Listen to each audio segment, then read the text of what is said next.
Okay, this is Introduction to Stoichiometry. We're looking at mass-to-mass stoichiometry. So if you know the mass of one chemical, how you could find the mass of another and using a reaction, a balanced reaction. So the mole ratio from a balanced reaction. The word stoichiometry comes from the Greek meaning element and metron meaning measure. So it's the study of the ratios of substances. It's based on the law of conservation of mass, meaning that if you have a chemical reaction, the total mass of all the products is equal to the total mass of all reactants. You don't lose the mass of anything. So that's why stoichiometry works. So you've all done cooking. If you've got 2 cups of flour, you can make 15 pancakes. If you have 4 cups of flour and enough of all of these other ingredients, then you could make twice as many pancakes, so 30 pancakes. So 2 and 15 are numbers that go together, and once you know the relationship between them, like that 2 and 15 go together, you can work out if you change one of them, how much the other one would be. So you might have noticed that the amounts in the recipe were 15 mils, or grams or cups, but we're always going to compare things with moles. So you can't compare anything, go from one thing to another thing, unless it's in moles. So if you're given the amount of any other units, so if you're given the amount of something in mils or other concentration of something, you need to convert that to moles first before you can turn it into anything else. So far we've only used 2 equations where you find the number of moles, if you're given the mass of a chemical or if you're actually counting how many particles you've got. So we've looked at a variety of different reactions, which are like recipes, like cooking. Combustion reaction, where you've got a fuel and you're reacting it with oxygen to make carbon dioxide and water. Addition reactions, where you've got a double bond, an alkene, and you're adding something to it to break the double bond.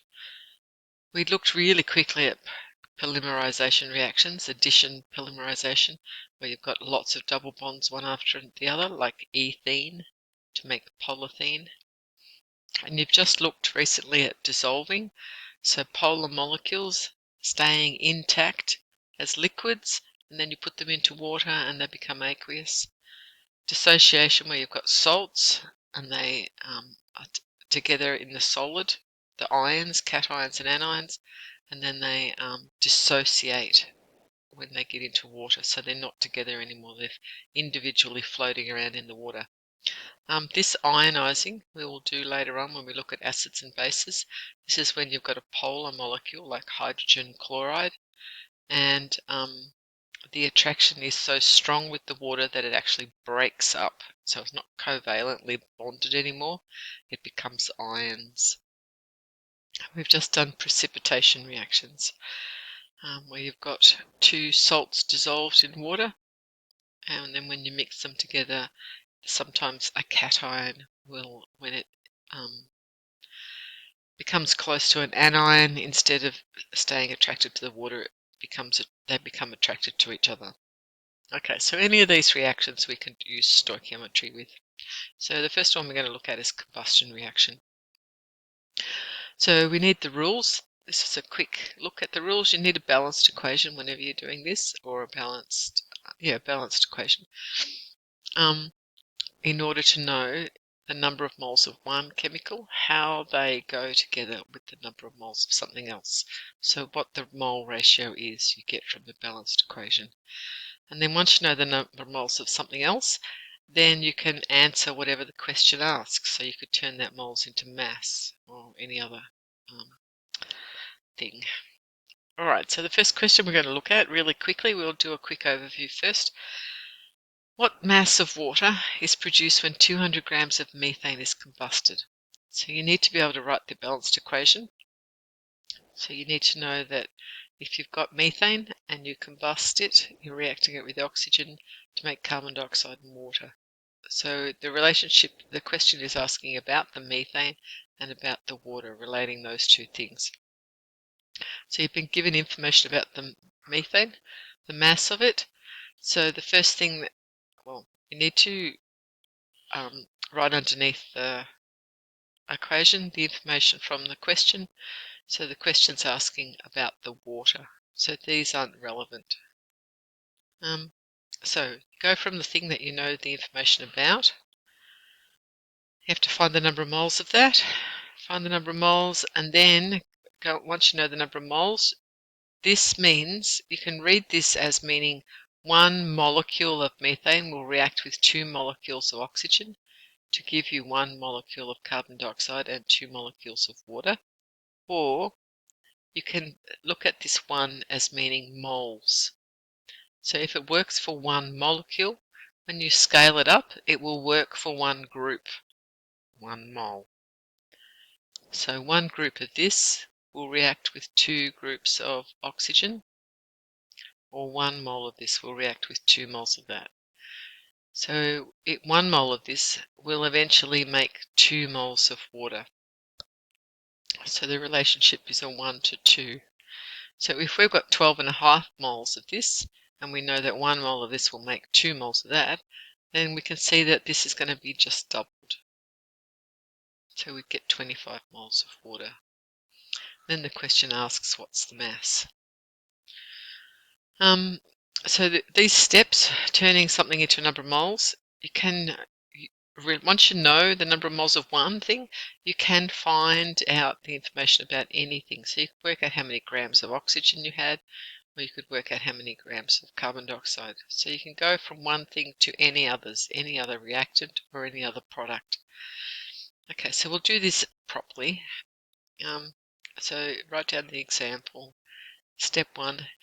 First thing, you need a balanced equation. Always do it even if you think it's a one-to-one relationship. Always write it down just to be sure.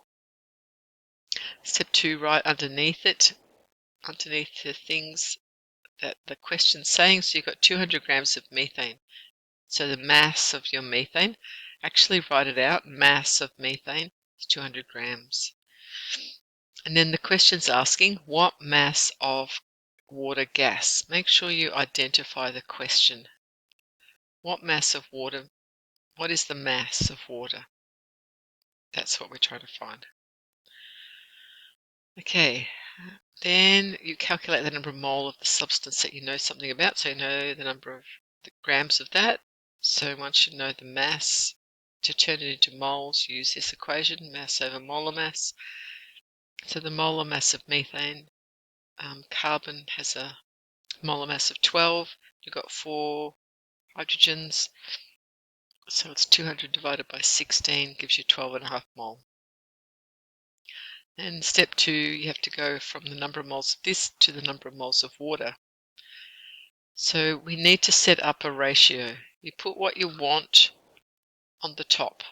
We want to know water. You put what you've got on the bottom. We've got the number of moles of methane. And then you can see from the equation that 2 water, so this, whatever you've written up here, this is the number that goes with that. So you've got 2 water molecules, and it's a 2 to 1 ratio. Okay. So we want to know this. We've got this. This is divided on this side. If you take it over the other side, you multiply it. So the number of moles of water, as you could see before, you just double it. It's 2 times the number of moles of methane. 2 times the 12, so 25. So this is how you set it out, and you need to set it out properly. Label exactly what you're finding the number of moles of. Put your equal signs one underneath the other. Do not just put, when you're moving this to look like that, don't just write it on the same thing. Actually write it out again properly, please. Make sure you've found what you've been asked for. So reread your question. So the question asks for the mass. You know the number of moles, so you need the equation that's relating the number of moles and the mass. So you need to be able to rearrange that N equals mass on molar mass equation, so you get it like this. So you've got 25 moles. the molar mass of water is 2 lots of 1 plus 16, so 18 grams for every mole. You've got 25 moles, so you've got 450 grams. So I've gone through it, slide by slide, but when you do it on your piece of paper, can you divide up your piece of paper into 3 sections, please? Do your working out for the number of moles of methane on one side. Then when you're going from methane to water, set up your ratio, work out the number of moles of water. And then the last step, what's the mass? So work out the mass in the next section. When you've finished, make sure all your equal signs are one underneath the other, that you've labelled everything. I've found the number of moles here. I've turned that number of moles here into the number of moles of water. And then I found the molar mass, so label everything. What am I saying? Then I found the mass of water. And then the very last thing, would you be able to put your answer in a box? So when I go to mark it, rather than a big mess everywhere, I can see this is their answer. Okay. So we had a 1 to 2. You can kind of just see you had to double it. But if you've got odd numbers, can you write a mole ratio to find the number of moles of oxygen that you would get if you were given the number of moles of iron? So if you knew the number of moles of this, how would you work out the number of moles of that? So remember, you have to put what you want on the top. It's a 3 oxygen to 4 iron. It's the ratio. So it's a 3 to 4. So however many moles of oxygen you've got, you multiply the number of moles of iron by 3 on 4. Remember? So write that out again. Don't just write that here. Actually write it out properly. Eventually you won't have to set it up like this. Eventually you'll just immediately kind of set it up like that. Can you write a mole ratio for the number of moles of oxygen to iron? What you want? Oxygen, iron oxide. It's a 3 to 2. So the number of moles of oxygen is 3 on 2, or 1.5 times. The number of moles of oxygen is 1.5 times the number of moles of iron oxide. Okay.